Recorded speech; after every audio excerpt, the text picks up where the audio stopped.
Selamat pagi, siang, sore, malam semuanya. Hari ini kami dari kelompok Sine ingin mempresentasikan hasil diskusi kami untuk mata kuliah manajemen layanan IT. Dosen pengampu kami adalah Ibu Nafisatul Hasanah Eskom MM. Selanjutnya, perkenalkan, ini anggota kelompok kami. Yang pertama ada Tri Susanti, kemudian ada Jose Manuel, dan saya sendiri Avandi, dan yang terakhir ada Steven Salim. Next. Nah, latar belakang perusahaan. Perusahaan yang akan kami tinjau ini adalah perusahaan PT Katindo Utama, merupakan perusahaan yang berada di Komplek Ruko Vanindo, Jalan Brigjen Katamso, nomor 1011, Tanjung Uncang, Batam. Nah, perusahaan ini bergerak di bidang supply dan menyediakan berbagai material pembangunan rumah, pembangunan kapal, alat safety, dan kelengkapan lainnya. Oke. Selanjutnya itu saya akan menjelaskan sedikit tentang identitas perusahaan PT Katindo Utama. Nah, pertama itu dari lokasinya, PT Katindo Utama berletak di Komplek Ruko Vanindo, Jalan Brigjen Katamso, nomor 1011, Tanjung Uncang, Batam. Nah, jenis usaha yang dilakukan oleh PT Katindo Utama adalah General Hardware dan Supplier. Selanjutnya, kapan sih perusahaan PT Katindo Utama ini berdiri? Nah, PT Katindo Utama berdiri pada 6 Maret 2003. Nah, jam operasional PT Katindo Utama sendiri itu pada Senin sampai Sabtu jam 8 sampai jam 18.00 waktu Indonesia Barat. Di hari Minggu jam 0 sampai 8 hingga 14 waktu Indonesia Barat. Next. Selanjutnya saya akan menjelaskan sedikit deskripsi singkat perusahaan PT Katindo Utama. Nah, PT Katindo Utama ini perusahaan yang bergerak sebagai general supplier. Jadi di mana perusahaan ini menyediakan material pembangunan rumah, pembuatan kapal, alat pelindung bekerja. Nah, proyek yang dimiliki oleh PT Katindo Utama ini yang pertama itu menyaplai ke galangan kapal, subkon galangan kapal. Kemudian proyek yang di bidang pembangunan yaitu pada properti, kontraktor pembangunan rumah, dan toko bangunan kecil lainnya. Selanjutnya, PT Katindo Utama ini juga mengimpor barang dari dalam negeri ataupun luar negeri seperti Jakarta, Medan, Singapura, China, dan Malaysia. Next. Selanjutnya proses bisnis akan dijelaskan oleh rekan saya. Oke, saya Steven Salim akan menjelaskan tentang proses bisnis yang terjadi pada PT Katindo Utama.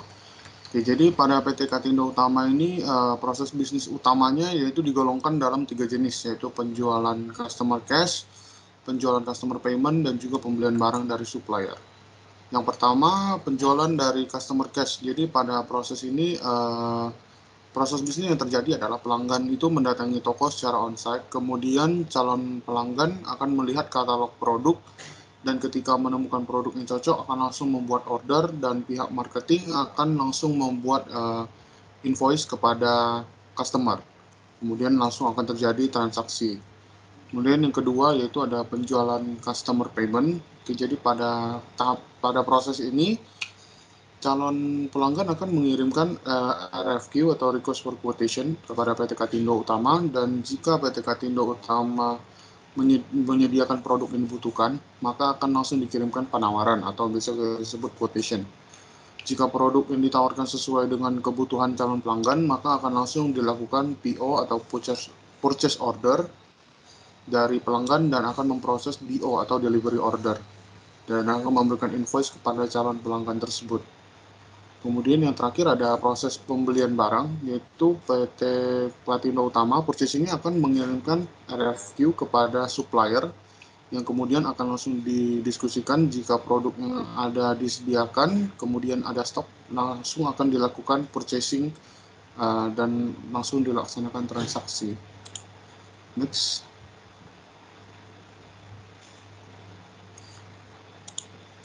Oke, jadi selanjutnya ada identifikasi incident management dan juga problem management. Jadi dilakukannya identifikasi ini adalah untuk mengembalikan kondisi layanan IT dari PT Katindo Utama ini ke dalam keadaan normal sesegera mungkin, dan juga untuk meminimalisir dampak negatif yang ditimbulkan dari kegiatan bisnis utama organisasi.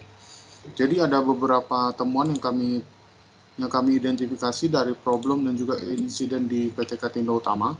Jadi yang pertama yaitu ada problem management. Yang pertama ada sistem login pada web aplikasi tidak sesuai dengan standar aplikasi. Kemudian yang kedua ada durasi pengecekan barang kurang efisien. Kemudian sistem penerimaan barang masih berdasarkan invoice yang muncul, tidak berdasarkan barang yang datang. Kemudian yang terakhir ada sistem pemberian izin pengeluaran barang masih sering terjadi error. Next. Kemudian insiden manajemen yang kami temukan yaitu ada 5. Yang pertama dari kwitansi yang gagal generate, kemudian kemungkinan gagal menyimpan data, kemungkinan data loss atau datanya yang hilang, kemudian mati listrik, dan juga yang terakhir ada kerusakan hardware yang terjadi. Oke, selanjutnya akan dijelaskan oleh rekan saya. Baik, saya Jose akan menjelaskan mengenai penelitian kami. Tapi yang pertama-tama kita harus mengenal terlebih dahulu alur penelitian yang telah kami buat. Jadi yang pertama identifikasi masalah, di mana kita mengidentifikasi masalah yang ada di PT Katindo Utama. Lalu akan ada tinjauan pustaka dan diikuti dengan pengumpulan data. Pengumpulan data ini kami kumpulkan berdasarkan situasi yang nyata atau lapangan dari PT Katindo Utama.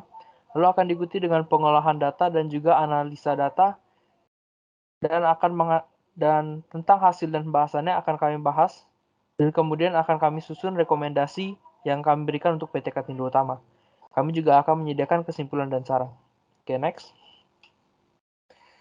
Jadi untuk framework yang kami gunakan adalah COVID-5, di mana COVID merupakan sebuah framework bagi pengelola teknologi informasi yang dimanfaatkan oleh pengguna teknologi informasi dalam mendapatkan keyakinan atas keandalan sistem aplikasi yang digunakan. Jadi perusahaan yang mendapat manfaat saat merancang strategi dan rencana terkait teknologi informasi untuk menentukan information architecture dan keputusan atas procurement atau pembelian inventaris organisasi, dalam konteks ini PT Katindo Utama. Nah, jadi pada penelitian ini kami menggunakan COVID-5 karena COVID-5 telah sesuai dengan standar yang dibutuhkan dan memungkinkan untuk dapat digunakan oleh PT Katindo Utama sebagai kerangka kerja dalam pengelola manajemen perusahaan secara menyeluruh. Jadi rencana penerapan COVID pada PT Katindo ini berfokus pada arahan teknologi yang ingin dicapai, mengelola perubahan yang muncul setelah diterapkan COVID, mengelola kinerja dan kapasitas pada perusahaan PT Katindo Utama, serta mengawasi dan mengevaluasi kontrol internal. Oke, next. Jadi ada beberapa fungsi daripada COVID sendiri, yaitu yang pertama meningkatkan pendekatan program audit, mendukung audit kerja dengan rincian audit secara rinci, memberikan petunjuk untuk IT governance, terutama pada perusahaan yang kita sedang bahas, yaitu PT Katindo Utama, sebagai penilaian benchmark untuk pengendalian SI dan TI di PT Katindo Utama, meningkatkan kontrol SI dan TI, lalu sebagai standarisasi pendekatan program audit. Oke, next. Prinsip daripada COVID-5 ada 5, yaitu prinsip pertama menemukan kebutuhan dari stakeholder. Jadi pada menemukan kebutuhan stakeholder ini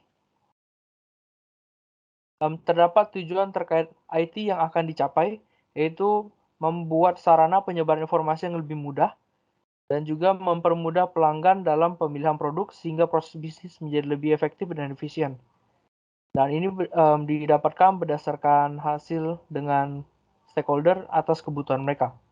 Lalu ada prinsip kedua, yaitu mencangkup ujung ke ujung enterprise, yang dimana di sini dibahas mengenai PT Katindo Utama. Lalu prinsip ketiga mengaplikasikan yang tunggal dan mengintegrasi framework yang digunakan, yaitu COVID-5. Prinsip yang keempat adalah mengaktifkan pendekatan holistik, di mana PT Katindo Utama akan menggunakannya dalam melibatkan seluruh karyawan dalam proses bisnis yang terjadi sehingga dapat meminimalisir waktu yang dibutuhkan. Prinsip kelima adalah memisahkan tata kelola dengan manajemen di PT Katindo Utama. Oke, selanjutnya adalah bagaimana kami mengimplementasikannya itu dengan ITIL. Next. Jadi ITIL sendiri adalah Information Technology Infrastructure Library yang merupakan dasar kerangka kerja yang digunakan untuk praktik terbaik dalam manajemen layanan IT. Nah, ITIL digunakan untuk membangun manajemen IT yang berkualitas di area layanan dan berfokus pada pengukuran dan peningkatan kualitas layanan yang sesuai dengan kebutuhan pengguna, yang dimana tadi sudah dibahas kebutuhan stakeholder adalah membutuhkan sarana penyebaran informasi dan juga mempermudah pelanggan dalam pemilihan produk. Dan dari hal itu maka dibentuklah untuk rekomendasi pembuatan website dan juga e-katalog. Oke, jadi untuk ITL sendiri memiliki 5 proses utama, yaitu service strategic, service design, service transition, service operation, dan juga continual service improvement. Jadi yang pertama pada service strategic itu membantu PT Katindo Utama dalam memahami manfaat menggunakan pendekatan berbasis pasar atau saingan dengan usaha yang serupa. Jadi pada service strategic ini dilakukan pengumpulan data dan juga pendekatan berdasarkan pasar dan saingan yang serupa dengan PT Katindo Utama sendiri. Kemudian untuk service design membantu PT Katindo Utama dalam memberi pedoman dan praktik terbaik untuk merancang proses dan layanan IT baru dan mempersiapkan sesuai dengan situasi di lapangan yang mengacu pada yang tadi sudah dijelaskan sebelumnya dalam pembuatan website dan juga e-katalog yang ingin dibuat. Nah, kemudian untuk service transition membantu PT Katindo Utama dalam membangun atau merancang dan juga menyebarkan layanan IT. Jadi setelah pembuatan daripada e-katalog dan juga website ini tentunya perlu disebarkan bahwa PT Katindo Utama sudah memiliki website dan memiliki e-katalog yang dapat digunakan untuk bekerja lebih efektif dan efisien. Lalu ada service operation, di mana di sini membantu PT Katindo Utama dalam mengkoordinasi kegiatan untuk memberikan layanan IT kepada perusahaan dan mengelola teknologi yang digunakan untuk menghasilkan layanan IT yang baik dan juga sesuai dengan yang dibutuhkan oleh PT Katindo Utama. Oke, selanjutnya mengenai Continuous Service Improvement atau PDCA akan dijelaskan oleh rekan saya. Baik, saya Tri Susanti akan menjelaskan mengenai PDCA. Jadi, PDCA merupakan singkatan dari Plan, Do, Check, dan Act. Di mana plan ialah perencanaan, do pengerjaan, check adalah pengecekan, dan act adalah tindak lanjut. Jadi model ini merupakan model yang dicetuskan oleh Walter Shewhart dan dikembangkan oleh W. Edward Deming yang bertujuan untuk memproses atau memperbaiki proses perusahaan atau individu. Jadi yang pertama yaitu plan. Jadi ini merupakan tahap yang dimulai dengan mengidentifikasi masalah. Jadi mengidentifikasi masalah pada PT Katindo Utama ini dilakukan dengan mengetahui masalah utama yang terjadi, seperti mengetahui apa yang mempengaruhi masalah utama tersebut dan kemudian mencari tahu lagi faktor-faktor apa yang mempengaruhi dari masalah utama itu. Kemudian selanjutnya akan membuat rencana penanganan sesuai dengan masalah utama atau faktor-faktor utama yang menyebabkan masalah tersebut. Yang kedua adalah do, di mana pada tahap ini harus mulai menjalankan hal-hal yang telah direncanakan tadi. Pada tahap pertama yaitu plan, yang meliputi pengujian skala kecil untuk mengukur hasil dari solusi yang sudah dirancang pada tahap pertama. Dengan demikian, kita harus menyelesaikan satu persatu rencana penanganan masalah yang dihadapi oleh Katindo Utama ini. Yang ketiga adalah cek. Pada fase ini merupakan tahap di mana pemeriksaan terhadap masalah tersebut dilakukan. Jadi cek merupakan fase yang paling penting untuk memperbaiki rencana, menghindari kesalahan yang berulang kali, dan menjalankan semuanya hingga mencapai tujuan. Pada rencana ini, PT Katindo Utama, kami melakukan double check untuk memastikan masalah utama yang dihadapi tidak akan terjadi kesalahan secara terulang. Kemudian pada tahap terakhir ialah Act, di mana pada tahap ini merupakan tahap terakhir pada siklus PDCA. Namun pada proses ini akan dilakukan secara berulang dan berkelanjutan, selalu untuk mencoba melakukan perbaikan di setiap prosesnya. Setelah tahap ini, model PDCA yang telah dikembangkan akan menjadi standar baru proses perusahaan. Pada rencana penerapan perusahaan, fase ini akan menjadi fase terpenting untuk menjadikan hasil lebih maksimal dan semua perbaikan akan berjalan dengan baik. Next.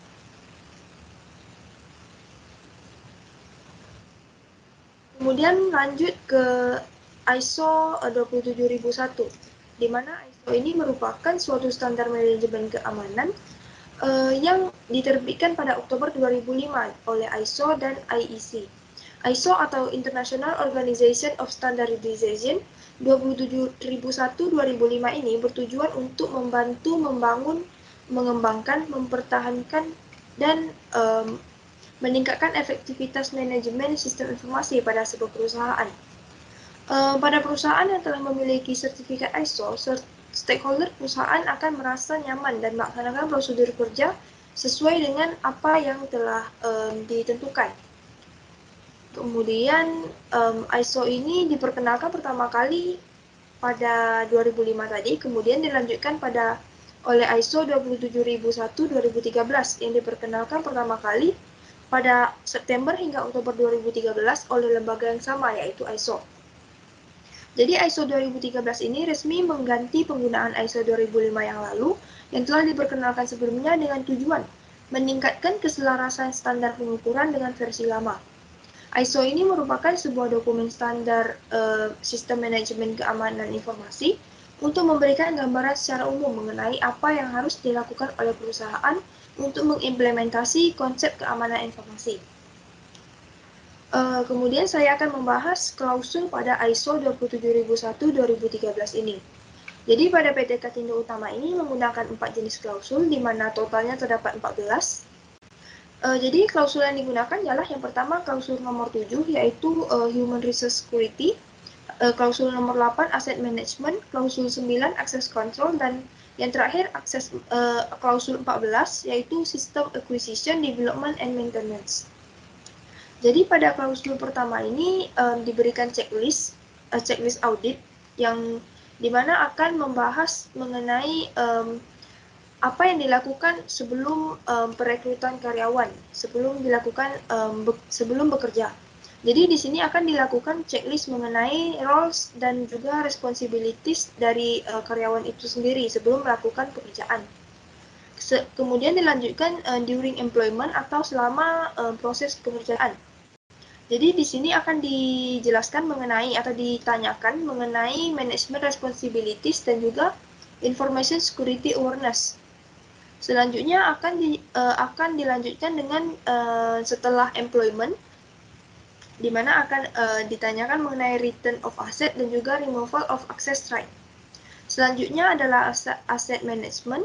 Yang pertama akan ditanyakan mengenai responsibilities of asset. Jadi di sini akan ditanyakan mengenai inventory dari aset tersebut dan juga kepemilikan dari aset. Dilanjutkan dengan access control, klausul ketiga. Jadi di sini akan ditanyakan mengenai user access management. Jadi di sini juga akan dijelaskan user registration-nya, apakah terdapat prosedur pendaftaran atau penghapusan user pada sistem informasi yang digunakan, dan juga privilege management, apakah penggunaan hak istimewa pada sistem informasi dibatasi dan dikendalikan oleh perusahaan. Selain itu juga ditanyakan mengenai user password management, apakah dilakukan pengalokasian password dalam proses manajemen sistem informasi. Kemudian pada selanjutnya ialah yang keempat, klausul terakhir, yaitu System Acquisition, Development, dan juga Maintenance. Yang pertama ialah mengetahui correct processing in application, yang dimana akan ditanyakan mengenai input data validation, apakah dilakukan validasi pada setiap data yang diinput ke dalam sistem. Kemudian dilanjutkan control of internal processing dan juga output data validation. Pada output data validation ini ditanyakan apakah output data divalidasi bahwa informasi yang dihasilkan benar-benar sesuai. Kemudian dilanjutkan dengan security of system files. Jadi di sini ditanyakan apakah terdapat prosedur pengendalian instalasi software dalam sistem informasi dan juga access control to program source code. Jadi di mana apakah terdapat kontrol keamanan untuk membatasi akses ke source code-nya. Baik, kemudian saya akan melanjutkan kesimpulan dan saran. Adapun kesimpulan yang didapatkan dari penelitian ini ialah yang pertama, pelaksanaan audit keamanan sistem informasi dilakukan berdasarkan checklist audit ISO 27001-2013 terhadap PT Katindo Utama. Yang kedua, proses bisnis yang ada pada perusahaan masih kurang efektif dalam menerapkan sistem informasi. Dan yang ketiga, perlu adanya pengendalian internal dalam membantu manajemen perusahaan agar pengguna IT dapat lebih efektif dan efisien. Adapun saran yang dapat diberikan ialah yang pertama, manajemen layanan IT pada perusahaan perlu dilakukan kontrol secara rutin pada sistem informasi, misalnya selama 6 bulan sekali ataupun beberapa atau 3 bulan sekali misalnya.